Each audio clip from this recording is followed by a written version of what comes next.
అందరికీ నమస్తే Adam welcome back to Wiki channel. ఈరోజు చరిత్రలో ఒక పేజీ ఎపిసోడ్ నెంబర్ 4 ఏమిటి అంటే డైనోసార్స్. ఈ డైనోసార్స్ ఎక్కడో సినిమాల్లోనో యానిమేటెడ్ లోనో చూసాం, మనం రియాలిటీగా చూడలేదు. ఎందుకంటే ఇప్పటికీ అవి అంతరించిపోయాయి కావున. కానీ అవి ఎక్కడో వేరే దేశాల్లో ఉన్నవి కాదు, వేరే దేశాల్లోనూ ఉన్నాయి. కానీ నేను నుంచున్న దగ్గర లేదా మీరు నుంచున్న దగ్గరే అవి ఇదివరకు తిరిగినవి ఉన్నవి అంటే నమ్ముతారా నమ్మరా? ముఖ్యంగా తెలంగాణ ప్రాంతంలో ఎక్కువగా ఉండేది. వాటికి సంబంధించిన పూర్తి వీడియోని చూసేద్దాం. Let's begin the video.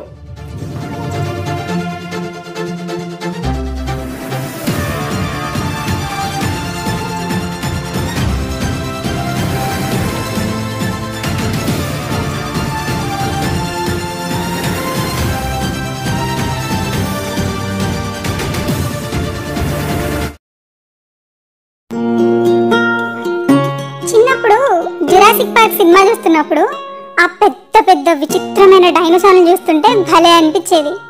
First లో ఏమో అవన్నీ గ్రాఫిక్స్ రా అనుకున్నా గానీ ఆ తర్వాత అలాంటి జీవులు నిజంగా మన భూమి తిరిగాయని తెలిసి ఆశ్చర్యం వేసింది. సర్లే ఎక్కడో ఏదో ప్లేస్ లో అప్పట్లో ఉన్నాయిలే అనుకున్నా గానీ నువ్వు నేను నిలబడ్డ ఇదే నేల మీద పెద్ద పెద్ద అడుగులేస్తూ మన ఏనుగుల్ని చీమల్లా చూసేంత పెద్ద జీవాలు ఇక్కడే ఇదే నేలపై పరిగెత్తాయని తెలుసా? మన తెలుగు నేలల్లో మెయిన్ గా తెలంగాణ ప్రాంతంలో ఈ డైనోసార్స్ ఒకప్పుడు హాయిగా ఎగురుతూ దూకుతూ పాకుతూ జీవించాయని తెలుసా? ఎన్నాళ్ళ క్రితం అంటారా? జస్ట్ కొన్ని లక్షల సంవత్సరాలు అంతే. మరి కొన్ని లక్షల సంవత్సరాల క్రితం ఉన్న లైఫ్ గురించి మనకి ఇప్పుడు ఎలా తెలుస్తుంది? ఆ ఉన్నాయని అసలు ఎవిడెన్స్ ఎలా? ఇదే కదా అసలు ప్రశ్న. ఎందుకంటే ఆ కాలంలో మనిషే కాదు ఇంకా మ్యామల్సే పుట్టలేదు. మరి వాటి కథను అక్షరాలుగా రాసిన వాళ్ళు లేరు. మరి మనకి వాటి ఉనికి ఎవిడెన్స్ తో సహా ఎలా తెలుస్తుంది అంటే దానికి సమాధానమే కొన్ని కోట్ల సంవత్సరాల క్రితం బతికిన ఈ జీవుల ఉనికికి ఎవిడెన్షియల్ ప్రూఫ్స్, శిలాజాలు అంటే ఫాజిల్స్. శిలలో పుట్టేది కాబట్టి ఆ రూపాల్ని శిలాజాలు అంటారు. అప్పటి జీవులు అంటే జంతువులు కావచ్చు మొక్కలు కావచ్చు భూమిలో కూరుకుపోయి వాటిపైన ఇసుక మట్టి లాంటిది పేరుకొని కొంత టైం తర్వాత దాని కణం కణంలో అదే ఇసుక లాంటిది చేరుకుంటూ హీట్ వల్ల ఇంకా సాలిడిఫై అయ్యి మనం విగ్రహాలు అచ్చుపోస్తాం కదా, అదే పద్ధతిలో సేమ్ టు సేమ్ ఆ జీవి షేప్ లో ఒక రాయిలా ఏర్పడి మన కోసం తయారు చేసిన స్టాచ్యూ లాగా భూమిలో దాక్కుని ఉంటుంది. మనమే కొంచెం అర్థం చేసుకుంటే దాన్ని బయటికి తెచ్చుకుంటే అప్పటి జీవి రూపాన్ని అర్థం చేసుకోవడం ఒక్కటే కాదు, అప్పటి జీవుల్లో జరిగిన మార్పులు, అట్మాస్ఫియర్ లో మార్పులు లాంటి ఎన్నో విషయాలు లక్షల ఏళ్ళు వెనక్కి వెళ్ళి అర్థం చేసుకోవచ్చు. అంత ఇంపార్టెంట్ అయినవి ఈ ఫాజిల్స్. మళ్ళీ ఈ ఫాజిల్స్ లో చాలా రకాలు ఉంటాయి. ఒక జీవి ఉన్న పళంగా అలాగే ఫాజిల్ గా మారడాన్ని మమ్మిఫికేషన్ అంటారు. అంటే మన ఈజిప్షియన్ మమ్మీలు ఉన్నాయి కదా, వాటిని కెమికల్స్ లో భద్రపరిచినట్టు ఇవి రాళ్లలో భద్రంగా ఉంటాయి అన్నమాట. ఇవి కాకుండా మంచులో కప్పబడిన ఐస్ ఎంబెడెడ్ ఫాజిల్స్ కూడా ఇంకో రకం. చెట్ల నుంచి గారే ఒక టైప్ జిగురు లాంటి లిక్విడ్ రేజన్ లో ఎంబెడ్ అయి ఉండేవి రేజన్ ఫాజిల్స్. తాబేలు డిప్పలా ఉండే జీవుల గట్టి భాగాలు కూడా ఫాజిల్స్ లా మారుతాయి. ఇవి జీవులు. ఇంకో రకం ఫాజిల్స్ ఏంటంటే అవి కూడా భలే స్పెషల్ ఫాజిల్స్ అన్నమాట. వీటిలో ఆ జీవి ఫాజిల్ లా మారడం కాదు, ఆ జీవుల వల్ల కొన్ని రూపాలు ఫాజిల్ గా మారుతాయి. ఫర్ ఎగ్జాంపుల్ డైనోసార్ నడిచిన చోట దాని ఫుట్ ప్రింట్ ఫాజిల్ లా మారడం లాంటివి. వీటిని బాహ్య రూప శిలాజాలు అంటారు. వీటిలో మళ్ళీ ముద్రలు అంటే impressions, moulds, petrifications, compression fossils, mineral fossils, micro fossils అని బోలెడు రకాలు ఉంటాయి.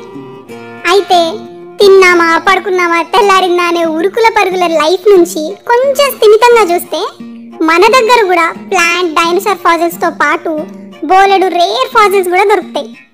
ఇప్పుడు కాదు, ఉమ్మడి ఆదిలాబాద్ జిల్లాలో కొన్ని ప్రాంతాల్లో దాదాపు 100 ఏళ్ల క్రితమే మినరల్స్ కోసం Britishers geological survey of India అని చేసిన సర్వేలో ఈ డైనోసార్ శిలాజాలు దొరికాయి.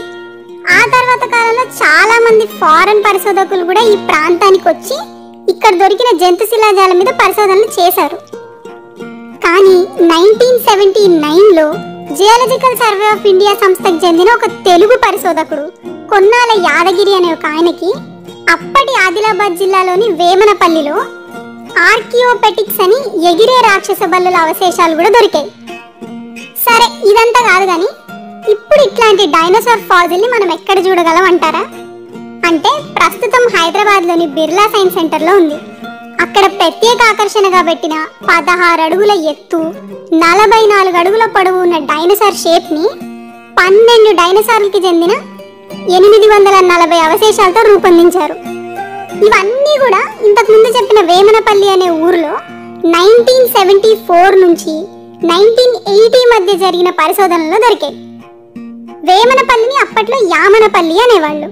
అందుకే ఆ డైనోసార్కి కోటాజారస్ యామనపల్లియస్ యాదగిరి అనే సైంటిఫిక్ పేరుని పెట్టారు. ఇందులో కోటాజారస్ అంటే ఆ డైనోసార్ జాతి పేరు, యామనపల్లి అంటే అది దొరికిన ఊరు, అండ్ యాదగిరి దాన్ని కనిపెట్టిన సైంటిస్ట్ పేరు. భలే ఉంది కదా. ఇవే కాకుండా ఇంకా చాలా స్పెషల్ అండ్ రేర్ ఫాజిల్స్ ఉన్నాయి మన దగ్గర. వాటి గురించి తెలుసుకోవడం మీకు ఇంట్రెస్ట్ గా అనిపిస్తే కామెంట్స్ లో చెప్పండి. పార్ట్ 2 ప్లాన్ చేద్దాం.